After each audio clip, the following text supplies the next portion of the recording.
Okay, so haters గురించి మాట్లాడుకుంటే ఎలాంటి కమెంట్స్ వస్తున్నాయి నీకు? వర్స్ట్గా వస్తాయి, చాలా అంటే చాలా వర్స్ట్గా. ఎందుకంటే అబ్బాయిలకి ఒక మాట, అబ్బాయిలు అని అందరినీ అనను కానీ సమ్ ఆఫ్ స్పెసిఫిక్ మెంబర్స్ ఎలా అంటే నోరు తెరిస్తే లైక్ ఎలా బూతులే, ఇంకా పెద్ద పెద్ద మాట. అంటే మనము మన సైకాలజీ ప్రకారం చూసుకుంటే మనం ఎక్కువగా గుడ్ కమెంట్స్ ఎప్పుడు చదవం, ఎందుకంటే అవే ఉంటాయి కదా, బాగుండేవి ఎందుకు, మనం తీసుకునేది బ్యాడ్. ఇప్పుడు జనాల్లో కూడా మంచి చేసేవాడిని మనం గుర్తుపెట్టుకుని కానీ ఒక్కసారి వాడు చెడు చేస్తే అదే గుర్తుపెట్టుకుంటాం కదా. అలా హేటర్స్ ఎలాంటి కమెంట్స్ నీకు పెడతారు? అవి నువ్వు గుర్తుపెట్టుకున్నవి ఏవి? నీకు బాగా హర్ట్ అయిన కమెంట్ ఏంటి? హర్ట్ అయిన కామెంట్ అంటే ఇప్పటికీ కూడా నా మెసేజ్ రిక్వెస్ట్లో చూస్తే చాలా మంది అవే. ప్రతి ఒక్కటి ఏంటంటే పెద్ద ఇది నేను చెప్పలేని మాట అది ఇది అనేస్తారు, నోటికి ఎంత వస్తే అంత మాట్లాడేస్తారు. ఆ పదం అంటే నాకు చెడ్డ చిరాకు. సో అలాంటిది ఇలా. అంటే నువ్వేమైనా బోల్డ్ కంటెంట్ ఏమైనా పెడుతున్నావు? బోల్డ్ ఏం పెట్టను. ఈ టైంలో, ఈ సిచ్యువేషన్లో, ఈ జనరేషన్లో బోల్డ్ పెడితేనే అందరూ అన్న కామెంట్స్ ఉన్నాయి. పద్ధతిగా ఏమైనా చేసినా కూడా ఎవరు చూడరు, వాళ్ళనే కామెంట్ చేస్తారు మళ్ళీ, ఇలా చేస్తున్నావు అలా చేస్తున్నావు. కానీ నేనేమనుకుంటున్నానంటే బోల్డ్ గా చేసే వాళ్ళని ఇంకా మంచి కాంప్లిమెంట్ ఇస్తున్నారు, నీట్ గా పద్ధతిగా చేసే వాళ్ళకి ఇలాంటి కామెంట్స్ వస్తున్నాయి. అలా ఏం లేదు అస్సలు. ఈవెన్ ట్రెడిషనల్ గా చేసినా ఏం చేసినా కూడా అందులో ఇప్పుడు ఏం మాట్లాడినా కూడా దాన్ని ఒక బూత్ డబుల్ మీనింగ్ డైలాగ్ చేస్తున్నారు. ఇంకా అంతే. అసలు వాళ్ళని ఏం చేయాలి నువ్వు చెప్పు. అంటే దానికి కూడా ఒక చట్టం రావాలి. సోషల్ మీడియా వాళ్ళకి ఒక మంచి లైక్ ఏదైనా లైక్ త్వరగా కనెక్ట్ అవ్వడానికి ఇలా చేస్తున్నారు అని చెప్పి. సో ఇన్స్టాగ్రామ్ వాళ్ళు కూడా ఒక మంచి ఫీచర్ ఇస్తే బెటర్. ఎందుకంటే ఇప్పుడు పెట్టే కామెంట్ ని అది వాళ్ళు లైక్ బ్లాక్ అని కాదు, లైక్ అది ఆటోమేటిక్గా దానికి మీనింగ్ ఏంటి, తెలుగులో ఏంటి, హిందీలో ఏ లాంగ్వేజ్ లో పెట్టినా అది వెంటనే అది ప్రొనౌన్సియేషన్ కామెంట్ పెట్టడానికి వాళ్ళు ఛాన్స్ ఇవ్వద్దు. అది ఆటోమేటిక్గా అలాంటి ఇస్తే బాగుంటుంది అని అనుకుంటున్నాను. లైక్ ఛాన్స్ ఉండదు కదా అక్కడ వాళ్ళు పెట్టే వల్గర్ కమెంట్స్ కి. అది ఆటోమేటెడ్ గా అది రూడ్ కమెంట్ కాబట్టి అది తొలగిపోవాలి అక్కడ నుంచి, అసలు అక్కడ రావద్దు, టైపింగ్ రావద్దు అన్నట్టు అంటున్నాం. బెస్ట్ ఫీచర్, బాగుంది. ఆలోచిస్తారు వాళ్ళు కూడా, మన మీమర్స్ ఎవరైతే ఉంటారో, టెక్నాలజీ డెవలప్ చేసే వాళ్ళు ఎవరైతే ఉంటారో వాళ్ళ మైండ్ లో కనుక పోతే వాళ్ళు.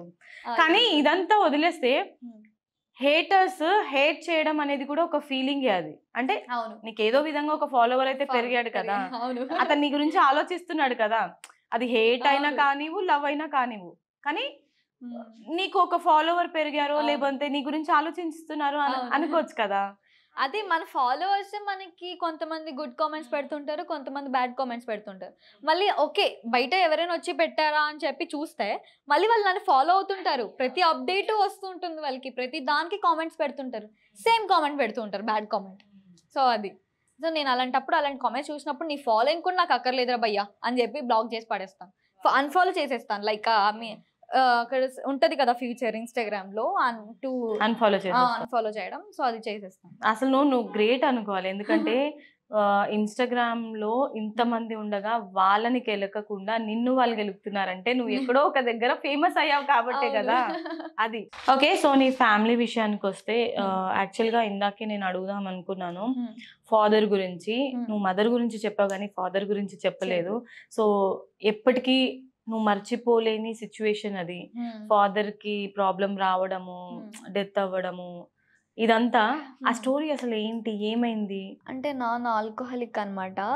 అంటే మేము షూటింగ్స్ వెళ్తుండగా నాన్న హెవీగా తీసుకున్నారు, మళ్ళీ దానికన్నా ఎక్కువ తీసుకునే వాళ్ళు ఉన్నారు. కానీ ఆయనకి ఏంటంటే లైక్ పసికీర్లు అని అంటారు కదా, జాండీస్, అవి కడుపులో పడిపోయాయంట. సో దానికి క్యూర్ అనేది లేదంట. సో అందువల్ల ఆయన ఇంకా అది ఎక్కువ అయిపోయి బాడీ మొత్తం స్ప్రెడ్ అయిపోయి ఎక్కువ ఇంకా ఎక్స్పైర్ అయిపోయారు. మరి నువ్వేం చేయలేకపోయావు ఎందుకు? నువ్వు సోషల్ మీడియా ఇన్ఫ్లుయెన్సర్, అందులోనూ నువ్వు బాగా సంపాదిస్తున్నావు ఇప్పుడు. మరి నీ సోషల్ మీడియా నుంచి నీకేమైనా సపోర్ట్ దొరికింది? చాలా దొరికింది. నేను పెట్టాను, నేను సోషల్ మీడియాలో మనీ కోసం నేను లైక్ ఒక పోస్ట్ పెట్టడం జరిగింది. దానివల్ల చాలా హ్యూజ్, అంటే నాన్న ఒక 1 month లో లైక్ ఏ ఇయర్ లో చనిపోయారు? ఈ సెప్టెంబర్ 5th మొన్న రీసెంట్ సెప్టెంబర్ 5th చనిపోయారు. సో దానికి ముందు 2 months హాస్పిటల్లోనే ఉన్నాము. సో నాన్న 15 days లో చనిపోయే పర్సన్ నేను ఈ మనీ వల్ల హాస్పిటల్లో పెట్టి ఇంకా డాక్టర్స్కి వీలు ఉందేమో, ఇంకా ఇంకా ఏమైనా తగ్గుతుందేమో అని చెప్పి 2 months ఉంచాము అలానే డాడీని. ఇంకా ఆయన బతకరని చెప్పేశారు డాక్టర్స్. కానీ ఒక చిన్న హోప్ అనమాట, బతుకుతారేమో బతుకుతారేమో అని చెప్పి. సో 2 months అలా ఉన్నారు. September 5th అనుకుంటా ఇంకా డాక్టర్స్ అవ్వదని చెప్పేశారు. మా పెదనాన్న వాళ్ళు మాకు చెప్పలేదు అవ్వదు అని చెప్పి. అంటే ఇంకా 2 days ఉంటారు ఆక్సిజన్ ద్వారా అని చెప్పారు. నేను తీసుకెళ్తున్నాం ఊరికి, అంబులెన్స్లో తీసుకెళ్తున్నాం. ఇంకా అయిపోయింది, ఒక 100 kilometers మా ఊరు వస్తుంది అన్నప్పుడు కార్డియాక్ వచ్చేసింది ఆయనకి. కార్డియాక్ వచ్చేసి ఇంకా చనిపోయారు అక్కడికక్కడ. ఓకే. సో మరి నువ్వు డొనేషన్స్ అడగడానికి పోస్ట్ పెట్టినప్పుడు చాలా మంది కార్ అమ్ముకో, ఫోన్ అమ్ముకో, బైక్ అమ్ముకో అని చాలా పిచ్చి పిచ్చి కమెంట్స్ వచ్చాయంట. మరి నీ రియాక్షన్ ఎలా ఉంది? నా రియాక్షన్ ఏంటంటే, ఇప్పుడు ఇన్ఫ్లుయెన్సర్స్ అనగానే వాళ్ళకి డబ్బులు వచ్చేస్తున్నాయి అని అనుకుంటారు. అసలు ఏం రాదు. ఎందుకంటే మనం ఎంత చేస్తామో అంతే వస్తుంది. వాళ్ళకి ల్యాక్స్లో ఏం రాదు. కొంచెం ఒక పార్టే. ఇప్పుడు నేను సిటీలో ఉంటున్నాను. ఇప్పుడు నా కార్ కూడా ఈఎంఐకే తీసుకున్నాను. నేను కార్ కూడా ఫోన్ కూడా ఈఎంఐకే ఉంది. నేను ఏదైనా తీసుకున్నాను ఈఎంఐ ప్రకారమే తీసుకుంటా. ఎందుకంటే ఆన్ టైం నాకు ల్యాక్స్ పడిపోవు కదా. ఇన్ఫ్లుయెన్సర్ అయినగానే ప్రమోషన్స్ ఇన్ని చేస్తున్నది వాళ్ళకి కనిపిస్తుంది, అది ఒకటే ఎంజాయ్ చేస్తున్నారు లైఫ్ అని చెప్పి. సో మనం గ్రో అవ్వడానికి ఎంత చేస్తున్నామో వాళ్ళకి ఆ హార్డ్ వర్క్ కనిపించదు. సో కార్ అమ్ముకో అంటే, నేను అమ్ముకోవడానికి ఈఎంఐ ఉంటే నేను ఎక్కడ అమ్ముకుంటాను కారు? అది కాక నాన్నని ట్రాన్స్పోర్ట్ కానీ ఎక్కడైనా సడన్గా మెడిసిన్స్కి కానీ దానికి దీనికి అండ్ ఎవరైనా రిలేటివ్స్ వచ్చినా తీసుకొని రావడానికి నాకు కార్ అవసరం. ఇప్పుడు నేను అమ్మేసుకున్నాను అనుకో, రేపు పొద్దున్న నాకు అనుకున్నా కూడా నేను షూట్స్కి దానికి దీనికి ఇబ్బంది. అలా ఫేస్ చేసి నేను ఇంకా ఈఎంఐ కింద కార్ తీసుకొని, అది కూడా ఈఎంఐ ఉంటే కార్ ఎక్కడ అమ్ముకుంటాను నాకు అర్థం కావట్లేదు. అలానే బెటర్ ఫోన్ అమ్ముకో, కార్ అమ్ముకో అంటే. ఇప్పుడు ఫోన్ ఉంది కాబట్టే నేను మీ అందరికి కనెక్ట్ అయ్యి మా నాన్నకి ఇలా బాగాలేదు అని చెప్పి డొనేషన్ అడిగాను. వాళ్ళు అలా అనడంలో కొంచెం కూడా లాజిక్ ఉండదు. ఏది ఫోన్ ఉంది కదా అని చెప్పి ఏది పడితే అసలే బాధలో ఉండగా మళ్ళీ ఇలాంటి కామెంట్స్.